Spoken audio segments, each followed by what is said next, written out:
अब सिर्फ से मौत मामले में रिपब्लिक भारत की खबर का बड़ा असर हुआ है। राजस्थान की भजनलाल सरकार ने कायसन फार्मा की सभी 19 प्रकार की जो दवाएं हैं उन पर रोक लगा दी है। 2012 से अब तक कायसन फार्मा की दवाओं के 10,000 से ज्यादा सैंपल भरे गए हैं, जिनमें 42 सैंपल फेल हो गए और डेक्स्ट्रोमेथोर्पन युक्त दवा सप्लाई पर रोक लगा दी गई है। साथ ही ड्रग कंट्रोलर राजाराम शर्मा को निलंबित कर दिया गया है। तो राजाराम जो कि ड्रग कंट्रोलर, उनको निलंबित किया जा चुका है। ऐसे में यार रिपब्लिक भारत ने इस खबर को दिखाया, बेबाकी से दिखाया, और इस खबर का असर ये हुआ कि कायसन फार्मा की जो 19 दवाएं हैं उन पर रोक लग गई है। जानलेवा दवा, बच्चों की मौत, कातिल कौन, ये बड़ा सवाल। मध्य प्रदेश से राजस्थान तक हम देख रहे हैं कि कैसे बच्चों की जिंदगी के साथ एक बड़ा सौदा किया गया है। मुनाफे के चलते मौत की नींद सुला दी गई है और ऐसे में ये बर्दाश्त नहीं हो सकता है। आप देखिए, ताला जड़ा हुआ है और यही वो कायसन फार्मा की कंपनी है जिसके भीतर दवाइयां बनती थी। दवाइयां कहें या जहर कहें, क्योंकि उसी जहर को पीकर सोचा था बच्चों के माता पिता ने, अभिभावकों ने, कि बच्चों की खांसी दूर हो जाएगी, लेकिन उन्हें क्या पता कि उनके बच्चों को मौत की नींद अपने आगोश में ले लेगी। लेकिन आप देखिए, ये जो कूलेंट में डायएथिलीन जो है वो पता चला है। पेंट और ब्रेक ऑयल फेल होने की वजह से बच्चों की किडनी फेल होने से मौत का दावा किया जा रहा है। नेक्स्ट्रोडीएस और कोल्ड्रिफ कफ सिरप बैन हुआ है। नेक्स्ट्रोडीएस कोल्ड्रिफ सिरप की जांच अब की जाएगी। वहीं डायथिलीन और गायकॉल मिलने का दावा भी हो रहा है। कूलेंट में डायथिलीन गायकॉल इस्तेमाल किया गया है। दवा कैसे जहर बनी ये हम आपको बता रहे हैं, उन केमिकल्स के बारे में बता रहे हैं जिनका इस्तेमाल किया गया। एक रिपोर्ट आपको दिखाते हैं।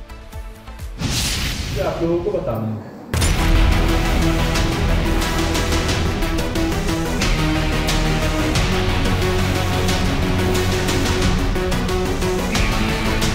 मध्य प्रदेश और राजस्थान में कफ सिरप पीने से 11 बच्चों की मौत होने से पूरे देश में हंगामा मच गया। जहरीली दवा के चलते डॉक्टर से लेकर तमाम दवा कंपनियों की साख पर बट्टा लग गया।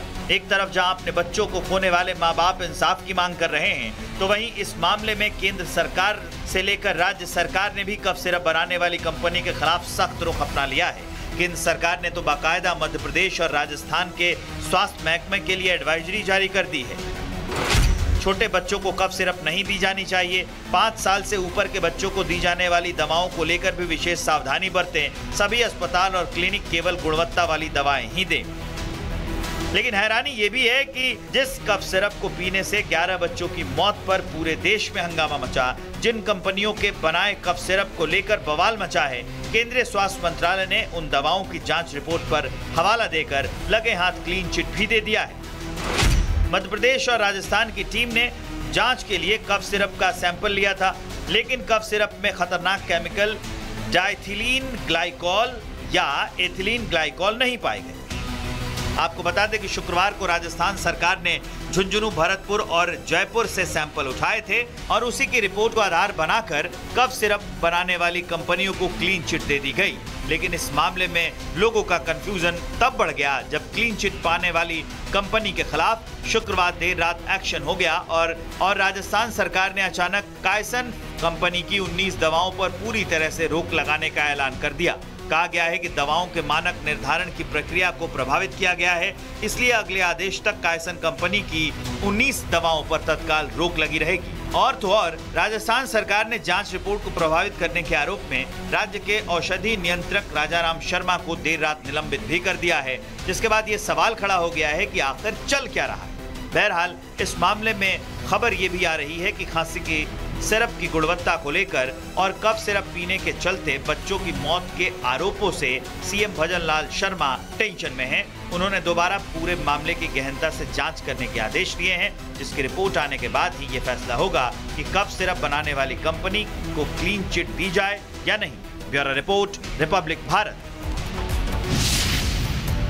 हमारे साथ कोमल जुड़ गई हैं जयपुर से और सत्य विजय जुड़ गए हैं छिंदवाड़ा से। लेकिन कोमल, सबसे पहले आपके पास आएंगे।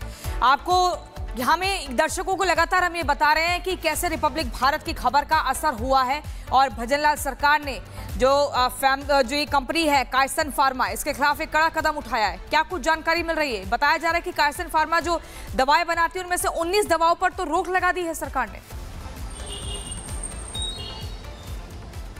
बिल्कुल, देखिए अगर हम बात करें राजस्थान सरकार की तो वो पूरी तरह से एक्टिव मोड पर नजर आ रहे हैं। इससे पहले देखिए प्रियंका, उन्हें क्लीन चिट दी गई थी, यानी जांच के लिए जब सैंपल्स दिए गए उसके बाद जो है क्लीन चिट दे दी गई, यानी कि केसेस फार्मा की जो दवाइयों में कोई गड़बड़ी नहीं मिली। ये शाम की कल खबर थी, लेकिन उसके बाद रात में जैसा कि लोगों ने भी विरोध दर्ज किया, उसके बाद देखिए अगर हम बात करें राजस्थान सरकार की तो वो पूरी तरह से एक्टिव नजर आई। उन्होंने बाकायदा इस कंपनी के 19 दवाइयों पर बैन लगा दिया है। साथ ही साथ जो ड्रग इंस्पेक्टर है उनको भी उन्होंने अब सस्पेंड कर दिया है, क्योंकि तमाम सवाल जो है वो खड़े हो रहे थे। बात भरतपुर की करे या सीकर की करे, 2 बच्चों की मौत हुई है, जबकि 10 ऐसे बच्चे हैं जो अभी भी बीमार पाए जा रहे हैं। तो परिवार का यही आरोप था कि ऐसे तबीयत ठीक थी, हल्की फुल्की खांसी की शिकायत थी, जिसके बाद उन्होंने वो कफ सिरप दिया।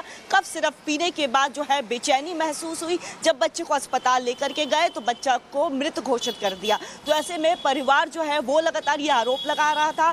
साथ ही साथ अगर हम इस कफ सिरप की बात करें तो बाकायदा उसकी जो सैंपल्स है, चाहे वो झुंझुनू की बात करें, सीकर की बात करें, भरतपुर की बात करें, राजस्थान के अलग अलग जिलों से उस कफ सिरप के सैंपल्स लिए गए थे। उसकी पूरी जांच हुई। पहले उसे जो है क्लीन चिट मिल गई, ग्रीन सिग्नल दे दिया गया, लेकिन फिर कल रात में एक बहुत बड़ा फैसला जो है वो राजस्थान सरकार की तरफ से लिया गया। 19 दवाइयों पर प्रतिबंध लगा दिया गया। साथ ही साथ जो ड्रग इंस्पेक्टर है उन पर बहुत बड़ी कार्रवाई हुई है, उनको सस्पेंड कर दिया गया है। यानी यहाँ पे बात करें तो देखिए एक्टिव मोड पर जो है साफ तौर पर स्वास्थ्य महकमा की बात करें या राजस्थान सरकार की बात करें वो एक्टिव नजर आ रहे हैं। लेकिन सवाल ये है कि पहले क्लीन चिट दी गई, लेकिन उसके बाद जो है बैन लगा दी गई। यानी इस दौरान आखिर हुआ क्या? लोग तो विरोध दर्ज करवा ही रहे थे, ये भी एक बहुत बड़ा सवाल है। बात अगर करें तो इस कंपनी की दवाइयों को देखिए 6 महीने पहले ही डिबार किया गया था, लेकिन उसके बावजूद सरकारी अस्पतालों में दवाइयों की जो सप्लाई है वो बहुत ही महत्वपूर्ण जानकारी आप दर्शकों तक पहुंचा रही हैं। एक बार छिंदवाड़ा भी चलते हैं और वहां सत्यविजय हमारे साथ बने हुए हैं। सत्यविजय, सवाल ये बड़ा है कि जहर वाली दवा किसने बेची? अगर दवा सही तो फिर मौत कैसे?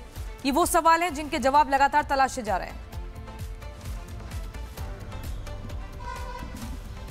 हाँ जी हाँ, बिल्कुल। देखिए राजस्थान से अगर कंपेयर किया जाए मध्य प्रदेश को तो देखिए मौत का आंकड़ा यहाँ पर 9 है, लेकिन राजस्थान में कुछ होते तो दिख रहा है, वहाँ कम से कम सस्पेंड तो किया जा रहा है। मध्य प्रदेश में तो छिंदवाड़ा में 9 मौत के बाद भी कोई ऐसा एक्शन होते नहीं दिख रहा है। दूसरी बड़ी बात कि डॉक्टर जो है, जिनके डॉक्टर के जो पर्चे है, प्रिस्क्रिप्शन है, वो है डॉक्टर प्रवीण सोनी। उन्होंने अधिकांश मरीजों को प्राइवेट क्लिनिक पर देखा, सरकारी डॉक्टर होते हुए प्राइवेट क्लिनिक पर देखा और वहां से उन्होंने कोल्ड ड्रिप सिरप लिखी। ये कफ सिरप जो है इसका ही कंटेंट किडनी फेल होने में बताया जा रहा है कि इसका कंटेंट मिला है। प्रवीण सोनी के खिलाफ भी एसडीएम सिर्फ जांच की बात करते हैं, अभी तक कोई कार्रवाई नहीं हुई। दूसरी बात यह कि यहाँ पर छिंदवाड़ा में ये जो कोल्ड ड्रिप कफ सिरप है इसकी सप्लाई जबलपुर से होती है और ये जो दवा है ये तमिलनाडु यानी कि चेन्नई में बनती है, वहां से जबलपुर से यहाँ होलसेल में आती है। और हमारे पास तो ये इनपुट भी है कि डॉक्टर प्रवीण सोनी जो है, हालांकि अभी मैं इसकी पुष्टि नहीं कर रहा हूँ, लेकिन हमें हमारे सूत्रों से पता चला कि प्रवीण सोनी का इस दवा को लेकर उसका होलसेल से जुड़ा कारोबार भी है, हो सकता है।